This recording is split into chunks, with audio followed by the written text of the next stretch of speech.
Jack Ma, he is the founder of Alibaba, a billionaire business owner, and a fantastic storyteller. Now, a lot of people assume that in a very corporate environment, telling too many stories might be a little bit unprofessional. But as we're going to see, that could not be further from the truth. And I'm going to show you what he's doing so well and what we can learn from him. Let's jump in.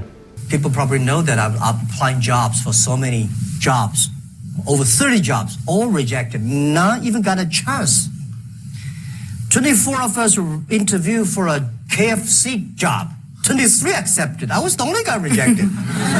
6 people went for looking for a police job. 5 accepted. I was the only one. My cousin and I applied job as a server in a 4-star hotel in my city. We waited a long queue for 2 hours. He was accepted. I was rejected. He's used a really nice rule of 3 there, where he's used 3 little anecdotes to make his point, and it's the same message each time, and it plays on that same idea of contrast of they got in, I didn't, they got the job, I failed. And each time this little motif repeats itself, it gets more and more funny. You see the same thing, comedians on stage, they repeat the same joke and they kind of do callbacks because it adds to the humor every time. But watch how he now switches gear and goes from humorous mode to making a more important point. But I know this is a training course for me. Before my 30 years old, I'm a failure. People lose, but I never give up. You notice there that his voice changed, his body language became a little bit more composed, and he made that real shift from fun to meaningful. And this is so important because if you can set up your audience with some humor and something really engaging, and then drop down to that important point, that contrast makes it even more impactful when you do. My grandfather worked 16 hours a day, and he said he was very busy. We work 8 hours a day. We said we are very busy.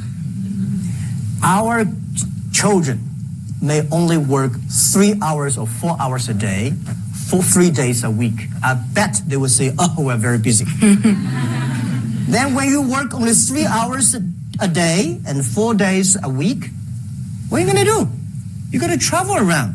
You notice exactly the same thing again there, the same rule of 3 little anecdotes that all were building towards the same point. Notice how he's sat back in his chair, then he's leaning forward and he's using his gestures and his facial expressions, and he's very animated. And this is so important for storytelling because if you think about storytelling, it started thousands and thousands of years ago around the campfire when we would be using our physicality before we actually even had words to speak to tell those stories. And so being animated, using your physicality, using your gestures, it makes such a big difference to how that storytelling comes across.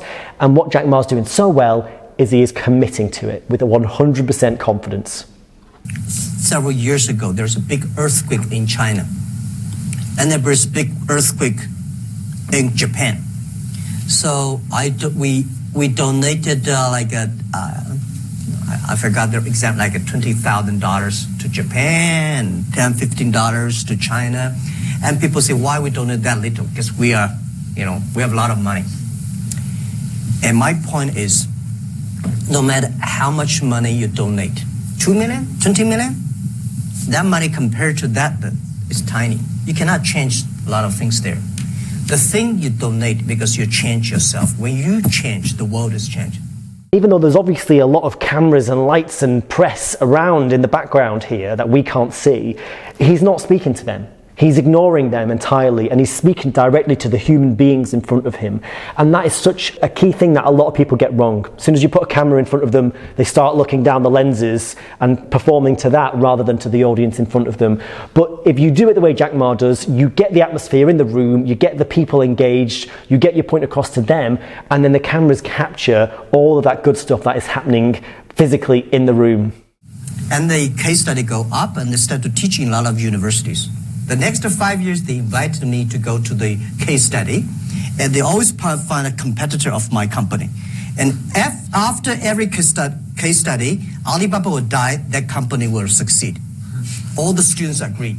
And actually, every 5 years, all the competitors die, we still survive. So how can you study this kind of a successful story? Learn from the mistakes, the other people. No matter how smart you are, you will encounter these mistakes. You learn from mistakes not because you will be able to avoid mistakes. you were able to, when these mistakes come, this stuff comes, you know how to deal with it. You know, you get a real sense watching Jack Ma here that he's not trying to impress anyone, he's not trying to look good, he's not trying to get across any talking points. What he's trying to do is impart his knowledge and his experience on the audience. I get the sense that he is really trying to do this for them. He's trying to give them these lessons and these stories and the meaning behind them, and that seems to be his only objective. And because of that, it is so much more engaging to watch than people who most of the time in these scenarios have got a very different objective behind why they are speaking. Human being in the future compete with machine on knowledge, you don't have chance. Computer is always going to be smarter than you are. When there's a car, forget about who runs faster. When there's a plane, don't think you can fly. When there's a computer, you know, computer is always smarter than you are. They never forget. They remember everything. They never get angry. They calculate faster. But computer can never be as wise as a man. What's the difference between smart and wisdom? My view is, smart people see something the other people don't see. A wise people see something, he pretend he did not see it. Our smart people know what he want. Our wise people know what he doesn't want.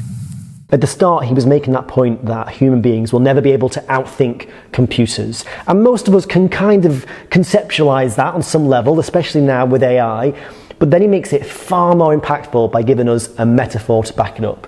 He says you will never be able to outrun a car, you'll never be able to outfly a plane, and instantly we get it. We understand exactly what his point is, and we understand the kind of the ramifications of what he is saying about AI versus human beings. Final point, his use of contrast. Notice what he's talking about, the smart person and the wise person. He's physically putting them either side of him, he's using different gestures, and the further that contrast is, the stronger his point becomes. What a confident and compelling speaker. It feels like he's just sat around, you know, talking to some friends when there's actually a whole audience of politicians and journalists there. So there's obviously a hell of a lot of practice and experience that's gone into his ability. But key takeaways, storytelling is one of the most powerful things you can do, and even in a corporate environment, or perhaps especially in a corporate environment, it's incredibly powerful.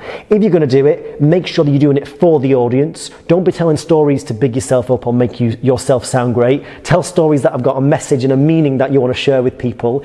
And finally, tell it with style.